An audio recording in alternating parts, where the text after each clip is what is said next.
नमस्कार दोस्तों। आपका स्वागत करता हूं आप ही के यूट्यूब चैनल में। वीडियो को स्टार्ट करने से पहले आप सभी से रिक्वेस्ट करूंगा, अगर अभी तक आपने चैनल को सब्सक्राइब नहीं किया तो इससे request to all of you, please channel को सब्सक्राइब कीजिए। तो चलिए स्टार्ट करते हैं। जहां पर देखिए आज हम लोग डिस्कशन करेंगे अबाउट स्ट्रेट्स ऑफ हॉर्मुज को मेनली कवर किया जाएगा एंड साथ साथ मिडिल ईस्ट को कवर किया जाएगा, बिकॉज अभी यूएस और ईरान के बीच में युद्ध चल रहा है और साथ साथ इसराइल भी इन्वॉल्व है। तो कौन कौन कंट्रीज इन्वॉल्व है and middle east and straits of Hormuz का क्या इंपैक्ट पड़ेगा, किस शेयर पे कितना इंपैक्ट पड़ेगा, किस शेयर को खरीदने से पैसा बन सकता है लॉन्ग टर्म में, इन सभी चीज़ों को चेक किया जाएगा। तो चलिए स्टार्ट किया जाए। यहाँ पर सबसे पहला चीज़ देखिए, जान लीजिए कि कौन कौन सा यहाँ पर कंट्रीज इन्वॉल्व है। तो एक तो हो गया देखिए ईरान, दूसरा चेक कीजिएगा इधर तो इराक भी है, देन जॉर्डन हो गया, इसराइल जो बमबारी कर रहा है ईरान के ऊपर में मेजरली तो यही इन्वॉल्व है। एंड यहाँ पर आपका बहरीन में चेक कीजिएगा तो यूएस का आर्मी बेस है, यहाँ से भी अटैक हो रहा है। Saudi Arabia, United Arab Emirates, Qatar, Bahrain देख सकते हैं, ये सभी अभी इन्वॉल्व है। यमन एंड ओमान, इतने सारे देखिए मिडिल ईस्ट के कंट्रीज यहाँ पर इन्वॉल्व है। ईरान को कौन अटैक कर रहा है तो इसराइल की तरफ से हो रहा है, एंड यहाँ पर बहरीन में जो यूएस का आर्मी बेस है उसके उनकी तरफ से हो रहा है। अब ईरान क्या कर रहे हैं, ईरान को सबको झेलना पड़ रहा है। वो तो अभी अगर चेक कीजिएगा तो सऊदी अरेबिया पे तो अटैक कर ही रहे हैं, यूनाइटेड अरब एमिरेट्स, साथ साथ यहाँ पर इसराइल पर भी अच्छी खासी बीमारी कर रहे हैं। तो इस तरीके का युद्ध का माहौल है। एंड यहाँ पर अब ईरान की तरफ से सख्त कदम उठाया जा रहा है। उन्होंने धमकाया था कि देखिए हम लोग यहाँ पर जो स्ट्रेट्स ऑफ होर्मुज जो है उसको हम लोग बंद कर देंगे। ये यहाँ पर अपडेट आया था कि ये जो आप देख रहे हैं ना, इसको बंद कर दिया जाएगा, ये जगह को ब्लॉक कर देंगे। और यहाँ पर ये बहुत इंपॉर्टेंट इसलिए हो जाता है बिकॉज यहाँ से जो भी ऑयल के टैंकर जो रहता है ना, एक तो है एशियन कंट्रीज की ओर जाते हैं, दूसरा चेक कीजिएगा तो आपका यूरोपियन कंट्रीज की ओर जाते हैं, इस तरफ से जाते हैं। तो ये इंपॉर्टेंट पॉइंट हो जा रहा था, यहाँ इसी को ब्लॉक कर दिया रहा है, जिस कारण से जितने भी यहाँ पर अगर ऑयल टैंकर्स हैं सब क्या है इसी जगह पर खड़े हैं, यानी कि ओपन जो देख रहे हैं ना ओशन में खड़े हैं। या फिर अगर चेक कीजिएगा तो यहाँ पर जो भी अगर मान लीजिए इस जगह पर गुजर भी रहा है तो यहाँ पर बमबारी किया जा रहा है। तो ये सिचुएशन है। अब चूंकि देखिए यहाँ पर दो कॉन्टिनेंट्स इन्वॉल्व हो गया, एक तो एशियन कॉन्टिनेंट्स हो गया, दूसरा क्या है इधर यूरोपियन कॉन्टिनेंट्स है। और यहाँ पर अगर चेक कीजिएगा युद्ध हो रहा है किसके बीच में, तो यूएस और ईरान के बीच में युद्ध हो रहा है। तो देखिए अगर चेक कीजिएगा ना तो यूएस का मार्केट में अगर चेक कीजिएगा तो गिरावट आज हो रहा है, लेकिन पहले उतना गिरावट नहीं था। मेजर गिरावट कहाँ हो रहा था, एशियन एंड यूरोपियन मार्केट में हो रहा था। तो ये जो देख रहे हैं ना, ये स्टेट्स ऑफ होर्मुज रहता है उसका इंपैक्ट देखने को मिल रहा है। देख सकते हैं यहाँ पर अगर करंटली चेक कीजिएगा एशिया बाजार में कितना गिरावट हुआ है, तो निके में देख सकते हैं लगभग 1700 पॉइंट का गिरावट है, हैंगसेंग में लगभग 291, निफ्टी में तो गिरावट चल ही रहा है। हम लोग अभी लेटेस्ट और चेक करेंगे और कितना गिरावट बढ़ चुका है। कॉस्पी में चेक कीजिए तो एशिया बाजार में अच्छा खासा दबाव है, बिकॉज क्रूड का मेजर सप्लाई एशिया में होता है, साथ साथ यूरोपियन मार्केट में भी होता है। देख सकते हैं एफटीएससी में 2.58, सीएससी में 2.85, देख सकते पूरा यूरोपियन मार्केट में ही ब्लड बात देखने को मिल रहा है, बिकॉज यहाँ पर क्रूड का इंपैक्ट देखने को मिल रहा है। एंड यहाँ पर अपडेट लेटेस्ट क्या डेवलपमेंट हुआ है कि क्लोजिंग स्टेट्स ऑफ हॉर्मुज, तो स्टेट्स ऑफ हॉर्मुज को यहाँ पर बंद कर दिया गया, ऑफिशियली यहाँ पर अनाउंस कर दिया गया। एंड ये जब से अपडेट आया उस कारण से यहाँ पर अगर चेक कीजिएगा ना तो क्रूड में अच्छी खासी तेजी देखने को मिल रही है। तो ये देख सकते हैं इसे क्लोज कर दिया गया है, बंद कर दिया गया है। साथ साथ ये भी धमकी दिया है कि अगर मान लीजिए कोई भी शिपमेंट अगर इस तरीके से गुजरता है तो इनके ऊपर बमबारी किया जाएगा, बम बरसाए जाएंगे इसके ऊपर में। तो अब क्या है, जितने भी शिप्स जितने भी ऑयल टैंकर्स हैं सब इसी जगह पे खड़े हैं ओपन स्पेस में, या फिर वो जो रहता है यू टर्न लेकर के जा रहे हैं, या फिर अगर मान लीजिए कोई दूसरा अगर शिप गुजरने की कोशिश कर रहे थे बमबारी किया जाएगा, तो इंश्योरेंस कंपनी भी इसे कवर नहीं कर रहा। तो ये रिस्क अभी यहाँ पे इन्वॉल्व हो चुका है। अब है कि यहाँ पर ऑयल सप्लाई कट किया जा रहा है, क्रूड का सप्लाई को कट कर दिया जा रहा है। अब इस कारण से क्या हो जा रहा है, ऑयल के प्राइसेस में अच्छी खासी उछाल है। देख सकते हैं WTI क्रूड में अभी चेक कीजिएगा 7.41 है, लेकिन ये बढ़कर के अभी तुरंत में लगभग 8% का ऊपर जा रहा है। ब्रेंट क्रूड 7.74 देख सकते हैं, यानी क्रूड में तूफानी तेजी स्टार्ट हो गई है, जबरदस्त उछाल हो गया है, देख सकते हैं। तो ये इंपैक्ट हुआ है स्ट्रेट ऑफ हॉर्मुज को बंद करने के कारण। अब आगे बढ़ते हैं। अगर चेक कीजिएगा तो स्ट्रेट ऑफ हॉर्मुज जब से बंद किया गया है तो फर्स्ट बंद नहीं, बातचीत जब चल रही है तब से अगर चेक कीजिएगा तो ट्रैफिक इन स्ट्रेट डिक्लाइन 86 वहाँ का ट्रैफिक घट गया है।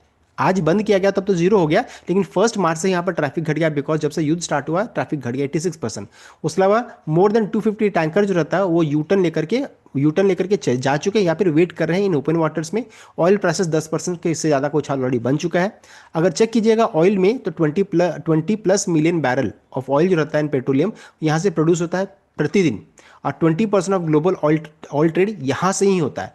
एलएनजी में चेक करेंगे तो 300 million metre cube per day का यहाँ पर देखिए ये यहाँ पर उत्पादन होता है, एंड 20% ऑफ ग्लोबल एलएनजी यहाँ से ट्रेड होता है, इसी जगह से ट्रेड होता है। इसलिए दोनों प्रोडक्ट के लिए यानी कि ऑयल के लिए एंड लिक्विफाइड नेचुरल गैस के लिए एलएनजी के लिए दोनों के लिए काफ़ी इंपॉर्टेंट ये पॉइंट हो जा रहा है। अभी अगर चेक करेंगे कंट्री वाइज, अगर चेक कीजिएगा तो एशिया जो रहता है, या फिर सबसे पहले कॉन्टिनेंट में चेक करेंगे तो एशिया कॉन्टिनेंट ज़्यादा हिट हो रहा है, बिकॉज 80% ऑफ ऑयल ट्रांजिट इसी जगह से होता है। इस कारण से अगर चेक कीजिएगा ना, तो वेस्ट एशिया मार्केट में ज़्यादा गिरावट देखने को मिल रही है, इसी कारण से हो रहा है। अगर चेक कीजिएगा, चाइना जो रहता है इंपोर्ट करती है लगभग 10 मिलियन बैरल्स पर डे का इंपोर्ट यहाँ से होता है, जो कि 40 से 50% कम थ्रू स्ट्रेट यहीं से होता है। 40 से 50% यहाँ से ही होता है। यानी चाइना का रिक्वायरमेंट इतना का है, इंपोर्ट होता है, उसमें से 40 से 50% इसी स्टेट से आता है। ब्लॉकेट थ्रेटन करता है massive manufacturing sector and cold trigger a national power grid crisis यहाँ पर देखने को मिल सकता है। साथ साथ अभी देखिए गर्मी का सीजन आ रहा है, अभी गर्मी का एक दो महीने में जब यहाँ पर जब पूरे एशिया में जब गर्मी बढ़ जाएगी, अब उस समय सोचिए कि एनर्जी क्राइसिस भी इन फ्यूचर में आ सकता है। तो ये एक देखिए पॉलिटिकल ड्रामा क्रिएट किया जा रहा है यहाँ पर। जापान में चेक कीजिएगा तो एक्सट्रीमली वल्नरेबल है। 95% of crude comes from middle east से ही आता है, with 70 to 80% transiting Hormuz. Japan realise करते हैं उनके पास on vast 254 day strategic reserve to survive short term shock. तो जापान के लिए बहुत इंपॉर्टेंट है, चाइना के लिए। एंड इंडिया क्या है, इंपोर्ट करती 88% ऑफ इस crude need, with over 50%। 88% of इस क्रूड जो रहता है उनको चाहिए, उसमें से 50% जो रहता है वो पास करती है through Hormuz. Disruption immediately inflate कर देता है, इंपोर्ट बिल इंडिया का बढ़ जाएगा, जिससे हमारा रुपए कमजोर हो जाएगा एंड स्पाइक डोमेस्टिक पेट्रोल का प्राइसेस बढ़ जाएगा, एलपीजी सिलेंडर गैसेस वगैरह का प्राइस बढ़ सकता है। South Korea highly industrial in energy dependent है। अबाउट 70 to 80% ऑफ इस energy import are at risk, primarily affecting its massive petrochemical and ship building industries. देख सकते हैं, तो ये चारों कंट्रीज के लिए काफी इंपॉर्टेंट है ये स्ट्रेट्स ऑफ होर्मुज। क्यों इंपॉर्टेंट है हम लोगों ने चेक कर लिया। अब आगे बढ़ते हैं। अगर चेक कीजिएगा इसी कारण से अगर चेक कीजिएगा तो एशिया बाजार में चाइना, इंडिया, जापान और साउथ कोरिया, इन सभी की इंडाइसेस में अच्छी खासी गिरावट है। देखिए अगर चेक कीजिएगा तो साउथ कोरिया का तो देखिए लगभग 7% का गिरावट है। गिफ्ट निफ्टी को चेक कीजिएगा तो लगभग 2.55 पर, यानी कि 638 पॉइंट्स का गिरावट हो चुका है। संघाई में चाइना का चेक कीजिएगा तो 1.43, निके में देख सकते हैं लगभग 1700 पॉइंट का गिरावट देखने लगी। इस कारण से एशिया बाजार में दबाव है। तो मैंने पूरे रीजन के साथ आपको यहाँ पर बता दिया है। नेक्स्ट है किस स्टॉक को बेनिफिट मिलेगा, इंडियन बाजार में किस स्टॉक को बेनिफिट मिलने वाला है। तो upstream oil and gas sector के लिए काफी पॉजिटिव न्यूज है ये। High crude prices directly boost करता है प्रॉफिट मार्जिन एंड रियलाइजेशन, जिसमें से नाम ओएनजीसी का है, ऑयल इंडिया का है, हिंदुस्तान एक्सप्रेशन है, ऑयल ड्रिलिंग कंपनीज और भी आप ढूंढ लीजिए। साथ साथ एनर्जी स्टॉक्स के लिए बेनिफिट रहेगा, बिकॉज देखिए एनर्जी क्राइसिस होगा इन नियर टर्म में, तो पीएफसी, आरईसी जितने भी ऐसे स्टॉक्स है, पावर ग्रिड हो गया, एनटीपीसी हो गया, सबके लिए फिर इंपॉर्टेंट हो जाएगा। लेकिन करंटली अभी सिर्फ दो नाम आ रहा है, लेकिन इन नियर टर्म में एनर्जी क्राइसिस जब होगा तो उनका भी नाम सामने आएगा। तो जितने भी एनर्जी एंड पावर से रिलेटेड स्टॉक है ना, उनके लिए इंपॉर्टेंट हो जाएगा।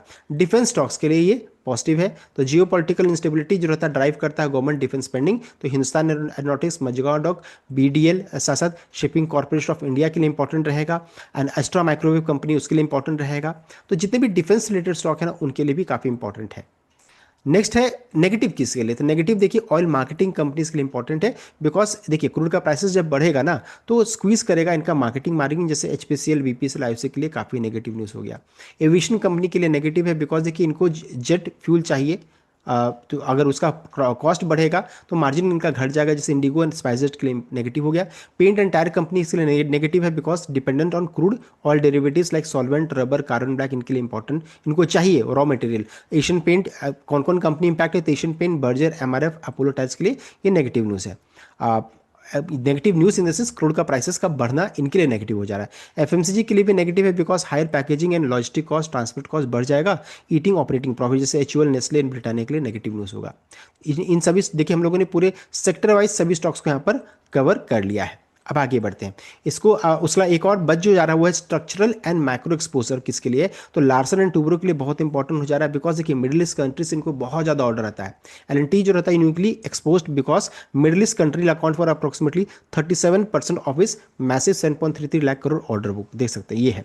साथ साथ लॉजिस्टिक में चेक करेंगे तो अदानी पोर्ट के लिए भी नेगेटिव है, while they handle diverse cargo and any drop in container traffic through Arabian sea due to war risk, insurance hike negatively impact करता है वॉल्यूम ग्रोथ प्रोजेक्शन। साथ साथ देखिए ऑटो के लिए भी ये नेगेटिव हो जा रहा है। ऑटो में खासकर चेक कीजिएगा तो मारुति का जो रहता है एक्सपोजर लगभग 12 से 13% का यहाँ मिडिल ईस्ट से आता है। तो ये भी बहुत इंपॉर्टेंट हो जा रहा है। एंड साथ साथ ऑटो के लिए इसलिए इंपॉर्टेंट, जैसे टीएमपीबी, टीएमसीपी सबके लिए इंपॉर्टेंट इसलिए हो जाता है, बिकॉज जितने भी ऑटो एंसिलरी जो रहता है ना उसका कॉस्ट बढ़ने का भी डर रहता है। तो इन सभी चीज़ों को ध्यान दीजिएगा, हम लोगों ने मेजर स्टॉक्स को यहाँ पर डिस्कस कर लिया है। अब आगे बढ़ते हैं, इसको समराइज करेंगे तो अपस्ट्रीम में ओएनजीसी ऑयल इंडिया के लिए बुलिस है, पेंट कंपनी के लिए नेगेटिव है, एविएशन कंपनी के लिए नेगेटिव हो गया, डिफेंस के लिए बुलिस है, ईपीसी कंपनी के लिए यानी कि एलएनटी जैसे स्टॉक के लिए न्यूट्रल टू वीक यहाँ पर देखने को मिल रहा है। अब आगे बढ़ते हैं, लास्ट है यहाँ पर कि अब जो जो सबसे इंपॉर्टेंट हो जा रहा है कि इंडिया के पास कितना है, तो 100 मिलियन बैरल स्ट्रेटेजिक रिजर्व है, जो कि प्रोवाइड करता है अप्रोक्सीमेटली 25 से 30 डे क्वेश्चन प्रोवाइड करता है। बहुत जगह पे इसे 40 से 45 बोला जा रहा है, लेकिन करंटली अभी बताया रहा है कि 20 से 25 डेट्स का इनके पास क्वेश्चन है।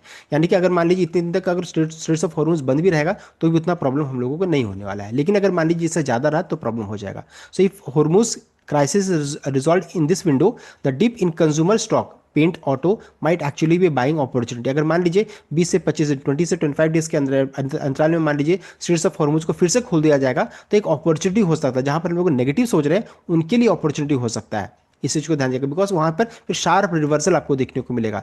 और साथ साथ हिस्टोरिकल डेटा ये बताता है कि मार्केट 3 to 6 महीने में फिर से यहाँ पर रिवर्सल जरूर हो जाता है, जब भी ऐसा शॉक होता है मार्केट में गिरावट होती है तुरंत में फिर रिकवरी होता है। तो इन सभी चीज़ों को ध्यान दीजिएगा कि क्या न्यूज़ आ रहा है स्ट्रेट्स ऑफ हॉर्मुज को लेकर के। मान लीजिए जरा भी ट्रिगर पॉजिटिव ट्रिगर आना है कि उसे ओपन किया जा रहा है या इतने दिन के लिए या इतने घंटे के लिए ओपन किया जाएगा, बिकॉज देखिए अभी चाइना की तरफ से दबाव बनाया जा रहा है, चाइना की तरफ से दबाव बनाया जा रहा है कि वॉर को बंद कीजिए। अभी लेटेस्ट डेवलपमेंट हुआ है, अभी भी खबर आ रही है कि चाइना की तरफ से दबाव है कि इसको ओपन कीजिए, या फिर बिकॉज चाइना को इंपैक्ट होने वाला है और चाइना चुप नहीं बैठेगा। मान लीजिए कुछ घंटे के लिए ओपन किया जाएगा तो फिर इन स्टॉक्स के लिए थोड़ा बाइंग अपॉर्चुनिटी हो सकता है। तो बाइंग डिप की स्ट्रैटेजी से काम करने से लॉन्ग टर्म पैसा बनेगा। शॉर्ट टर्म में किस में बनेगा, तो ओएनजीसी और एनर्जी स्टॉक में बन सकता है। इंटीग्रेटेड एनर्जी अब में अगर इंटीग्रेटेड एनर्जी में चेक कीजिएगा तो बहुत लोग रिलायंस के बारे में पूछे कि रिलायंस के लिए क्या करना चाहिए। तो देखिए एक डिफेंसिव प्ले है ये हेजिंग के रूप में बहुत लोग इसको यूज करते हैं। वाइल रिफाइनिंग मार्जिन में स्क्वीज इस global reach and upstream presence provide hedge के रूप में काम करता है। तो रिलायंस जो रहता है बाय एंड डिप की स्ट्रैटेजी से यहाँ पर काम करने से लॉन्ग टर्म पैसा बन सकता है। तो देखिए हम लोगों ने डिटेल वे में चेक कर लिया about states of Hormuz and it's impact. I hope आपको वीडियो शेयर किया, चैनल को सब्सक्राइब कीजिएगा। Thank you.